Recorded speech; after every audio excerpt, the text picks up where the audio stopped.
Hello, here is my audience. Oh, there you go. Correct. We just tied.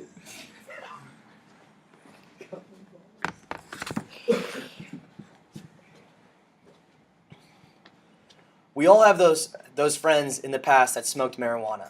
They would tell us, "Come on, take a puff. All of the cool kids are doing it." Nowadays, marijuana has taken a much different role in society.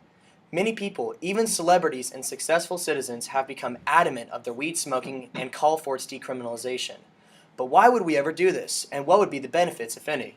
People in the United States have always had a distorted view of marijuana due to its highly publicized and incorrect statements throughout the predominance of its existence. However, people throughout the ages have used drugs such as marijuana for curing ailments and providing a sense of relief. I will not argue that marijuana should be legalized for recreational purposes. Rather, I will argue that marijuana should be and must be legalized due to the possible taxation revenue, the current standards in regards to nonviolent offenses for our prison system, as well as how shifts in social trends now say that marijuana was never as bad as people said it was. Marijuana, pot, weed, etc. has been around for thousands of years, with the earliest stated record being in ancient China around 2900 BC. Throughout time, it has progressed all over the Asian continent to the Middle East, India, ancient Greece, and finally to America back in 1611 at the Jamestown settlement. Back then referred to as hemp, the early settlers used the plant as a cash crop and were able to secure large amounts of finance from the British and Native Americans. Prevalent usage of marijuana would make its way to modern times.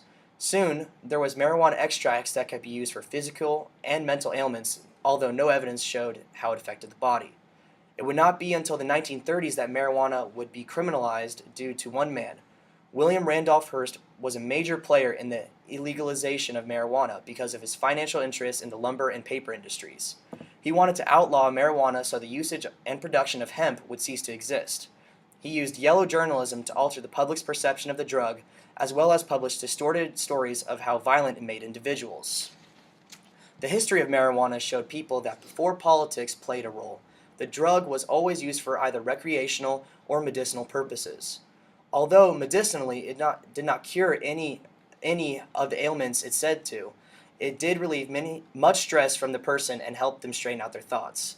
Many prominent people in history have been recorded to have used marijuana at one point, including Thomas Jefferson and Queen Victoria, and in recent times such as Morgan Freeman and Martha Stewart, among many more. So how could legalizing marijuana be beneficial to the United States government? How about just taxing it? If the drug was decriminalized and used for its original purpose as hemp, then the industry could explode and bring more revenue to the government. Adding another cash crop to our economy would boost the already stagnant economy. Even if producing hemp was not profitable, then why not be the main distributor of this drug?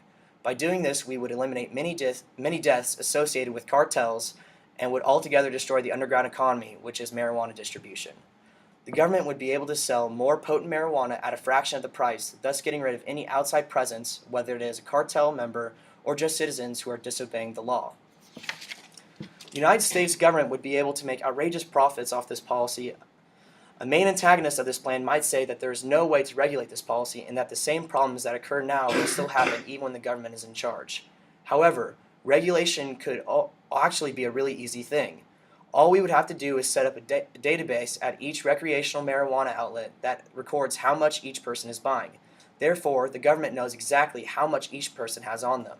Also, the government would have to set stronger laws towards growing marijuana, which would deter its citizens from doing so. This way, the government can make a large amount of profit off the crop, citizens would be able to recreationally smoke the drug, and the cartel presence would be eliminated. It would take time to implement, and there would have to be some standards across all states that highlighted when, where, and how you can do it, such as if it is allowed in public places or when operating a motor vehicle.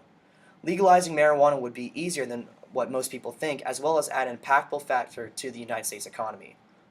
There's another factor that the United States can benefit from. Our prison system is larger than any other country around the world. The prison population has more than quadrupled since 1980 due to the war on drugs. Everyone agrees that something had to be done back then to stop the growing concerns from international drug smuggling as well as drug overdoses throughout the United States. The war on drugs was originally targeted to stop major drug outlets such as cocaine imports on the coastal states. But over time, more and more funding and efforts went into stopping and convicting small-time drug distributors. Many of the people affected were disproportionately black and Hispanic American people.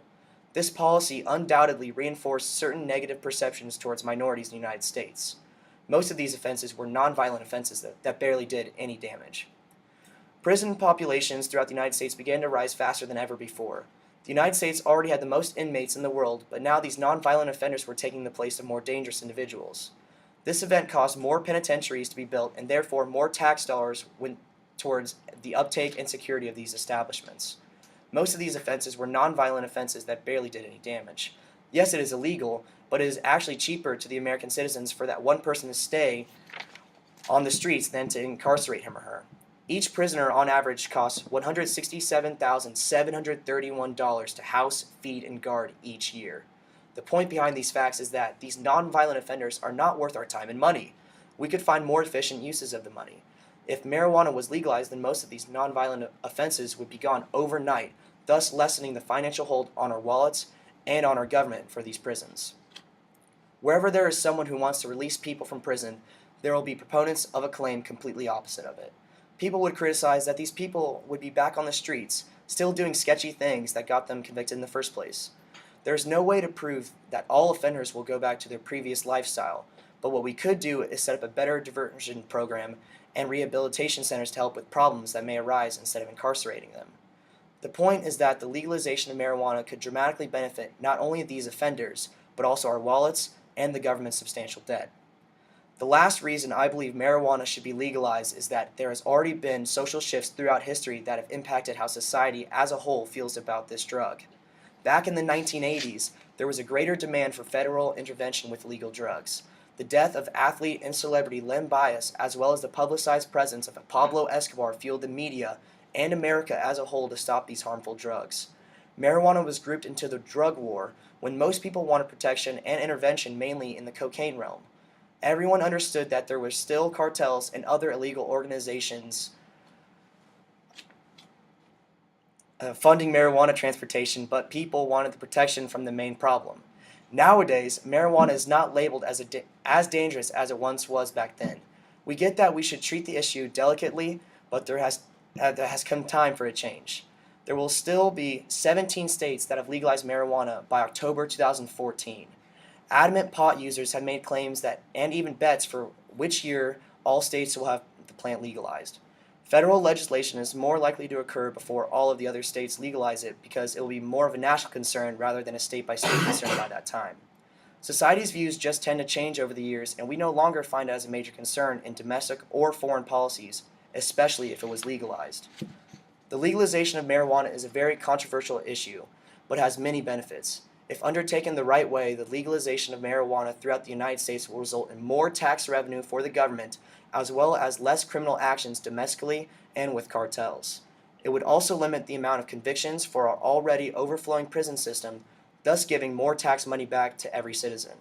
Plus, most people already believe that it is not just a big deal anymore. The issue should be done the right way, so I think it will take a lot of time to structure the legalization.